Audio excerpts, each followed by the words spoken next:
மக்கள் தொகை கணக்கெடுப்பு தொடர்பான செய்தி தான். தமிழ்நாட்டில் இந்த மக்கள் தொகை சுய கணக்கெடுப்பு பணி வந்து தொடங்கி இருக்கக்கூடிய நிலையில மக்கள் வந்து ரொம்பவே ஆர்வமா பதிவேற்றிட்டு வராங்க.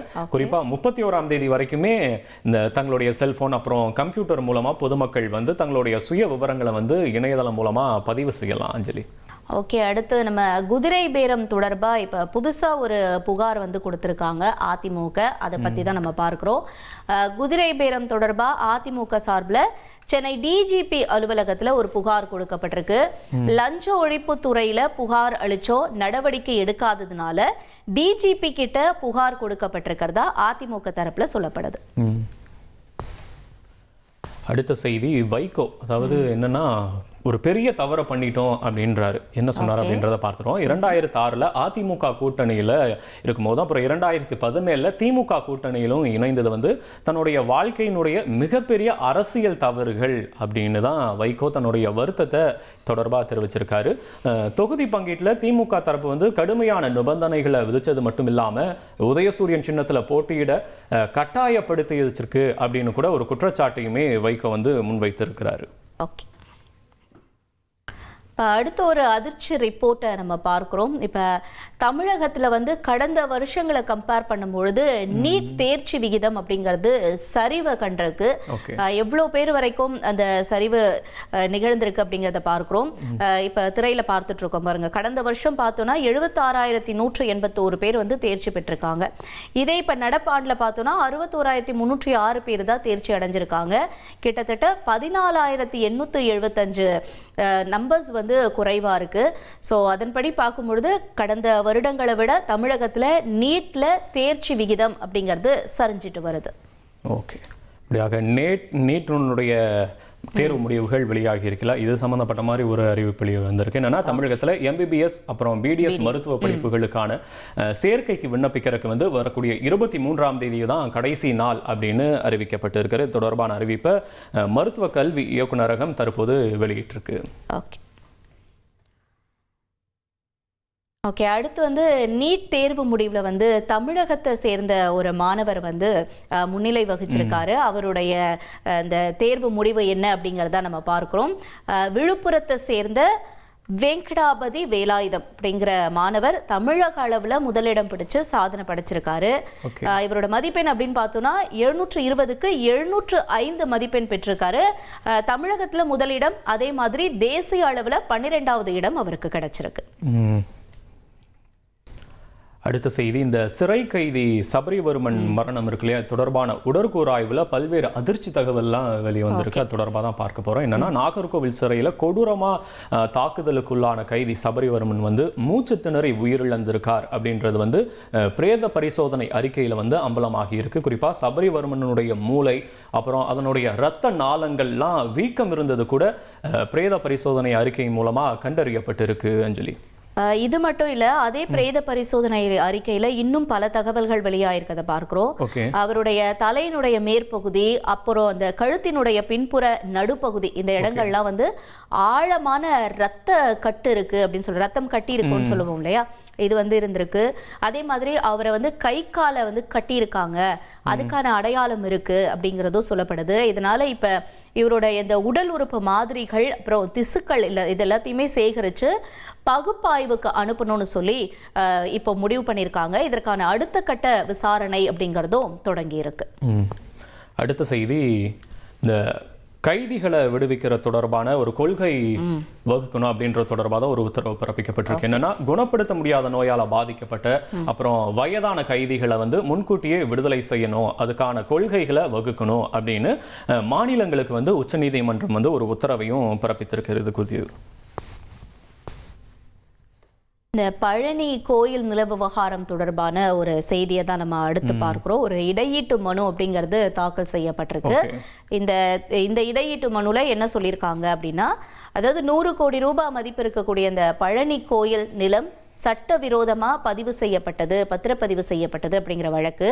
இதுல சார் பதிவாளர் ஜஸ்டினுக்கு முன்ஜாமீன் வழங்கக்கூடாதுன்னு கோயில் நில கண்காணிப்பாளர் உயர்நீதிமன்ற மதுரை அமர்வுல மனு தாக்கல் செஞ்சிருக்காரு. அது மட்டும் இல்லாமல் இந்த வழக்கினுடைய விசாரணையை கூட சிபிசிஐடி போலீசார் வந்து தீவிரப்படுத்தி இருக்காங்க. இந்த வழக்கில் தொடர்புடைய இருக்கக்கூடிய அறநிலையத்துறை அதிகாரிகள் கிட்டையும் சிபிசிஐடி போலீசார் வந்து தீவிர விசாரணையை தற்போது மேற்கொண்டுட்டு வராங்க.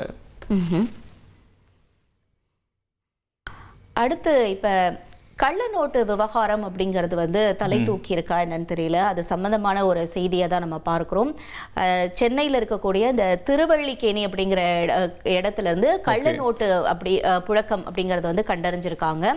இதனால என்ன பண்ணியிருக்காங்கன்னா, இந்த வழக்கில் மலேசிய பெண் பரிமளா இவங்க மூலமா தான் ரவிச்சந்திரனுக்கு வந்து போலி நோட்டுகள் கிடைச்சிருக்கு அப்படிங்கிறது உறுதி செய்யப்பட்டிருக்கு. ஒருவேளை இந்த கள்ள நோட்டு மலேசியாவிலிருந்து கொண்டு வரப்பட்டுச்சா, இதுவரைக்கும் வந்து எவ்வளோ நோட்டுகள் வந்து புழக்கத்தில் விடப்பட்டிருக்கு, யாரெல்லாம் இந்த வழக்கில் சம்பந்தப்பட்டிருக்காங்க அப்படின்றது தொடர்பாக போலீசார் ஒரு தீவிர விசாரணையை முன்னெடுத்திருக்காங்க. ஓகே, இந்த சம்பவத்தில் ஏற்கனவே வந்து இருவர் வந்து கைது செய்யப்பட்டிருக்கக்கூடிய நிலையில் புவனேஸ்வரி என்பவரையும் போலீசார் கைது செய்து விசாரணையை மேற்கொண்டு வராங்க. குறிப்பாக மேலும் 2 மலேசிய பெண்களும் இது தொடர்பாக கைது செய்யப்பட்டிருக்காங்க அப்படின்றதையும் நாம் பார்க்க வேண்டியதாக இருக்குது. ஸோ சென்னையில் நம்ம நடந்த சம்பவத்தை பற்றி பார்க்குறோம். இதே மாதிரி இப்போ அடுத்தபடியாக பார்த்தோன்னா நெல்லையிலையும் கள்ள நோட்டு அப்படிங்கிறது வந்து பதிவு செய்யப்பட்டிருக்கு. எங்கே அப்படின்னா கேனரா வங்கி. ஸோ இந்த வங்கி வந்து டெபாசிட் செய்யறதுக்கான அந்த மிஷின் இருக்கும் இல்லையா, ஏடிஎம் மிஷின், இதில் வந்து 9 கள்ள நோட்டுகள் இருக்கிறது கண்டுபிடிச்சிருக்காங்க. வங்கி மேலாளர் கொடுத்த தகவலின் அடிப்படையில், புகாரின் அடிப்படையில் கள்ள நோட்டுகள் புழக்கம் தொடர்பாக போலீசார் தீவிர விசாரணையை முன்னெடுத்திருக்காங்க. ஓகே, தொடர்ந்து தங்கம் வெள்ளி விலை நிலவரங்களை நம்ம பார்த்துடலாம். இன்னைக்கு சென்னையில் ஆபரண தங்கத்தினுடைய விலை வந்து சவரனுக்கு கிட்டத்தட்ட ஒரு 400 ரூபாய் குறைஞ்சிருக்கு. அந்த வகையில் 1 கிராம் வந்து 13,100 ரூபாய்க்கும், 1 சவரன் ஆபரண தங்கம் வந்து 1,04,800 ரூபாய்க்கும் இன்னைக்கு வந்து விற்பனை செய்யப்பட்டு வருது. ஓகே, ஸோ தங்கம் விலை நிலவரம் இப்படி இருக்கு. அடுத்து வெள்ளியினுடைய விலையும் சரிவு கண்டிருக்கு. தங்கத்தை தொடர்ந்து வெள்ளியின் விலை அப்படின்னு பார்த்தோம்னா கிலோவுக்கு 5,000 குறைஞ்சிருக்கு. 1 கிலோ கட்டி வெள்ளி 2,35,000 ரூபாய்க்கும், 1 கிராம் 235 ரூபாய்க்கும் விற்பனை ஆகுது. ஓகே, நாடாளுமன்ற மழைக்கால கூட்டத்தொடர் இது வந்து இன்னும் கூடிய சீக்கிரத்தில் வந்து தொடங்க இருக்காங்க. இதற்கு இடையில வந்து என்டிஏ இன்னைக்கு ஒரு ஆலோசனையை நடத்திருக்காங்க அப்படிங்கிறத பார்க்கிறோம். நாடாளுமன்ற மழைக்கால கூட்டத்தொடரை ஒட்டி தேசிய ஜனநாயக கூட்டணி இன்னைக்கு ஆலோசனை நடத்துறாங்க. கூட்டத்தொடரை சுமூகமாக நடத்தணும், எதிர்கட்சிகளுடைய கேள்விக்கு பதிலளிக்கணும் அப்படிங்கிறது தொடர்பாக இந்த கூட்டத்தில் ஆலோசிக்கப்படுது. அடுத்த செய்தி, இந்த கொடநாடு கொலை வழக்கு வந்து மறுபடியும் வந்து ஒத்தி வைக்கப்பட்டு இருக்கிறது. அந்த வகையில் இந்த விசாரணை வந்து ஆகஸ்ட் 14ஆம் தேதிக்கு ஒத்தி வைக்கப்பட்டு இருக்கிறது. ஏன்னா குஜராத் ஆய்வகத்தில் இந்த செல்போன் டவரில் பதியப்பட்ட தரவுகள் வரக்கு வந்து தாமதமாக இருப்பதால் இந்த விசாரணை வந்து தற்போது தள்ளி வைக்கப்பட்டு இருக்கிறது ஆகஸ்ட் 14ஆம் தேதிக்கு. நேற்று வந்து தலைமைச் செயலகத்தில் பார்த்தோன்னா புகார் அளிக்க வந்த ஒரு பெண் வந்து திடீர்னு அவங்க கேன் பாட்டில் வச்சுருந்த மண்ணெண்ணெயை ஊற்றி தற்கொலை முயற்சியில் ஈடுபட்டாங்க. ஸோ இப்போ இந்த மாதிரியான சம்பவம்லாம் நடக்கக்கூடாது. புகார் அளிக்க வரவங்களுடைய புகார் என்ன அப்படிங்கிறத தெளிவாக தெரிஞ்சுக்கிட்டு அதற்கான நடவடிக்கை எடுக்கணும் அப்படிங்கிறதுக்காக ஒரு சோதனை அப்படிங்கிறது தீவிரப்படுத்தப்பட்டிருக்கு. என்னன்னா, தலைமைச் செயலகத்தில் முதலமைச்சர் விஜயனுடைய தனிப்பிரிவுக்கு வரக்கூடிய பொதுமக்கள் கிட்ட காவல்துறையினர் தீவிர சோதனையை நடத்திட்டு வராங்க. நேற்று பெண் ஒருவர் இந்த மாதிரியான ஒரு முயற்சி ஈடுபட்டதுனால அங்க வரக்கூடிய மக்களுக்கு எதுவும் ஆகக்கூடாது, பாதுகாப்பும் சிறப்பா இருக்கணும், யாரும் தவறுதலா கூட எந்த முடிவும் எடுத்துடக்கூடாது அப்படிங்கிறதுக்காக இந்த சோதனை தீவிரமாக்கப்பட்டிருக்கு அப்படின்னு சொல்லப்படுது. ஓகே, தொடர்ந்து மாமன்ற கூட்டத்தில் வந்து தள்ளுமுள்ளு ஏற்பட்டிருக்கிறது. அது தொடர்பான செய்தியை தான் பார்க்க இருக்கிறோம். செம்மொழி பூங்கா அமைப்பதில் வந்து ஒரு 40 கோடி ஊழல் இருப்பதா வந்து கோவை மாமன்ற கூட்டத்தில் காங்கிரஸ் திமுக கவுன்சிலர்கள் இடையில வந்து ரொம்ப கடும் வாக்குவாதம் ஏற்பட்டு இருக்கிறது. இதில் கவுன்சிலர் காயத்ரிக்கும் திமுக பெண் கவுன்சிலர்கள் இடையே வந்து தள்ளுமுள்ளு ஏற்பட்டிருக்கு. அந்த காட்சிகளையும் பார்த்துடலாம்.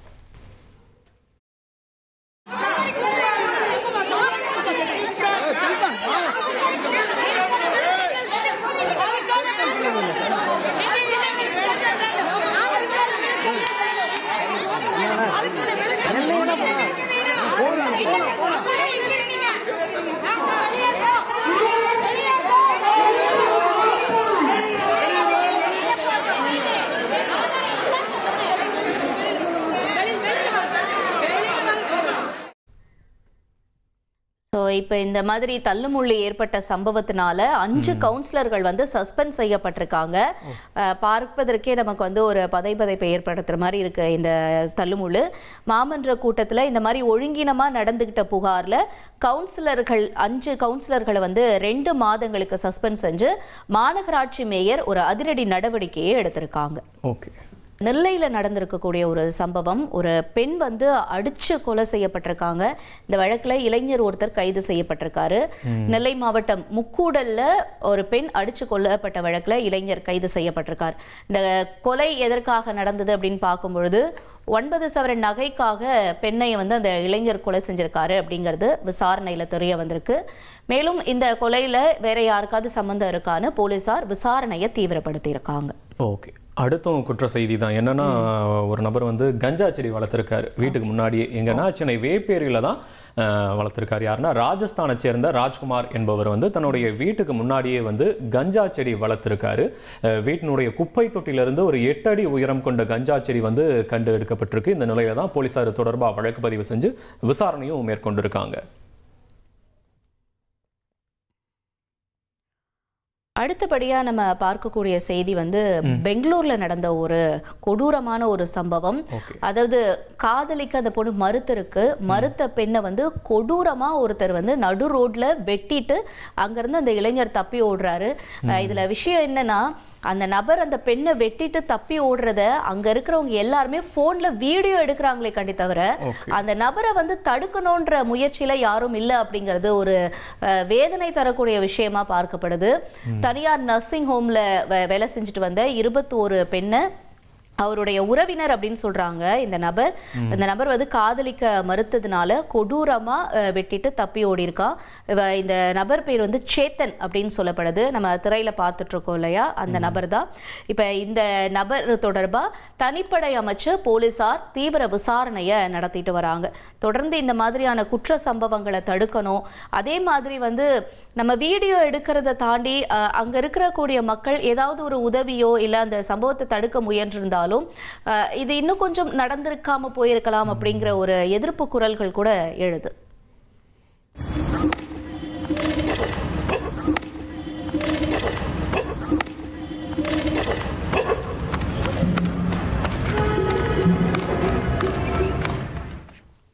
அடுத்து வந்து வெடிகுண்டு மிரட்டல் தொடர்பான செய்தி. எங்கன்னா, விமானத்திற்கு வெடிகுண்டு மிரட்டல் விடுக்கப்பட்டிருக்கு. பெங்களூர்ல இருந்து அகமதாபாத்திற்கு புறப்படுறதுக்கு ரெடியா இருந்த ஒரு இண்டிகோ விமானத்திற்கு தான் இந்த வெடிகுண்டு மிரட்டல் வந்து விடுக்கப்பட்டிருக்கிறது. விமானத்தினுடைய கழிவறையில இந்த மிரட்டல் வாசகம் வந்து இருந்திருக்கு. ஆனா சோதனையில வந்து இந்த மிரட்டல் வந்து வெறும் புரளி தான் அப்படின்னு கடைசியில தெரிய வந்திருக்கு. ஓகே. இப்போ வந்து ஆடி மாதம் பிறந்துடுச்சு. ஆடி மாதம் அப்படின்னாலே 2 விஷயம். ஒன்று கோயில்களில் பக்தர்கள் கூட்டம், இன்னொரு பக்கம் பார்த்தோன்னா கடை வீதிகளில் கூடுவாங்க. ஸோ அடுத்து அது சம்பந்தமான ஒரு செய்தி தான் பார்க்குறோம். ஆடி மாதம் பிறந்திருக்கு, முதல் வெள்ளிக்கிழமை அப்படிங்கிறதுனால தமிழகத்தில் இருக்கக்கூடிய பிரசித்தி பெற்ற அம்மன் கோயில்களில் பக்தர்களுடைய கூட்டம் அலைமோதுது. நம்ம பார்க்கக்கூடிய காட்சிகள் பல்வேறு இடங்களில் இருக்கக்கூடிய கோயில்களில் பதிவான காட்சிகள். குறிப்பாக சமயபுரம் மாரியம்மன் கோயிலில் பக்தர்கள் நீண்ட வரிசையில் நின்று சுவாமி தரிசனம் செஞ்சுருக்காங்க. அதுலேயும் குறிப்பாக பெண்களினுடைய வருகை அப்படிங்கிறது அதிகரிச்சிருக்கு. அடுத்த செய்தி வந்து திருப்பதி கோவிலுடைய புதிய வரவு செலவு கணக்கு தொடங்கக்கூடிய முக்கிய நாளான ஆணிவார ஆஸ்தானம் வந்து இன்னைக்கு வந்து வெகு விமரிசையாக வந்து நடைபெற்று இருக்கு. ஸ்ரீரங்கத்திலிருந்து கொண்டு வரப்பட்ட பட்டு வஸ்திரங்கள் அப்புறம் மங்கள பொருட்கள்லாம் வந்து அறநிலையத்துறை அமைச்சர் ரமேஷ் முன்னிலையில் ஏழுமலையானுக்கு வந்து சமர்ப்பிக்கப்பட்டிருக்கு.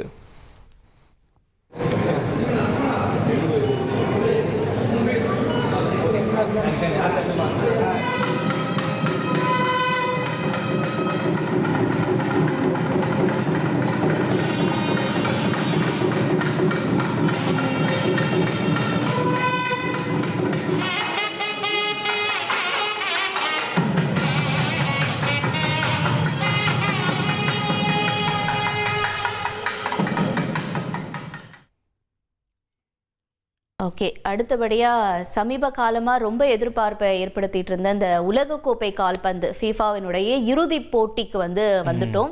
ஸோ இந்த இறுதிப் போட்டி அப்படிங்கிறது எப்போ நடக்குது, யார் இதில் மோத போறாங்க அப்படிங்கிற அஃபிஷியல் தகவல்லாம் நம்ம பார்த்துட்டு இருக்கோம்.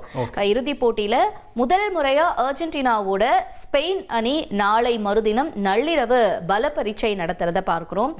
அதிக முறை இறுதிப் போட்டிக்கு போன 2வது இடத்துல இருக்கக்கூடிய பிரேசில் சாதனையை சமன் செஞ்சிருக்கு மெஸ்ஸியினுடைய அர்ஜென்டினா அணி. இதற்கிடையில இந்த முறையும் கோப்பையை வெல்லுமா மெஸ்ஸி தலைமையிலான அணி அப்படிங்கிற ஒரு எதிர்பார்ப்பு எழுந்திருக்கு. ஓகே, அடுத்ததா ஜனநாயகன் படத்தை பத்தின அப்டேட் தான். முதல்வர் விஜய் நடிக்கும் ஜனநாயகன் படம், அதாவது அஃபிஷியலா இப்போ ரிலீஸ் ஆகுது அப்படின்றத சொல்லிட்டாங்க. பெங்களூர்ல ஏற்கனவே டிக்கெட் முன்பதிவு தொடங்கிருச்சு. மலேசியாவிலலாம் விற்று தீர்ந்துருச்சு அப்படிங்கிற தொடர் அப்டேட் கொடுத்துட்டு இருக்காங்க. இப்போ அடுத்தபடியா கேரளம்ல நாளைக்கு டிக்கெட் முன்பதிவு தொடங்குறதா அஃபிஷியலா தகவல் சொல்லியிருக்காங்க. வழக்கமாவே கேரளம்ல விஜய் அவர்களுக்கு ஒரு தனி ஃபேன் பேஸே இருக்கு. என்ன படம் வந்தாலும் அங்கேயுமே பயங்கரமான ஒரு வசூல்லாம் ஈட்டக்கூடிய ஒரு இடம் கேரளம். அந்த வகையில பார்க்கும்போது நாளைக்கு ஜனநாயகன் படத்துக்கான டிக்கெட் பதிவு தொடங்குது அப்படின்னு சொல்றாங்க. ஈவினிங்ல தொடங்கும் அப்படின்னு சொல்லியிருக்காங்க. நீண்ட கால தாமதத்துக்கு அப்புறமா 23ஆம் தேதி உலகம் முழுக்க 3000 திரையரங்குகள்ல இந்த படம் வெளியிடுறதுக்கான திட்டத்தின் அடிப்படையில் இப்ப டிக்கெட் முன்பதிவு தொடங்க ஆரம்பிச்சிருச்சு. ஓகே.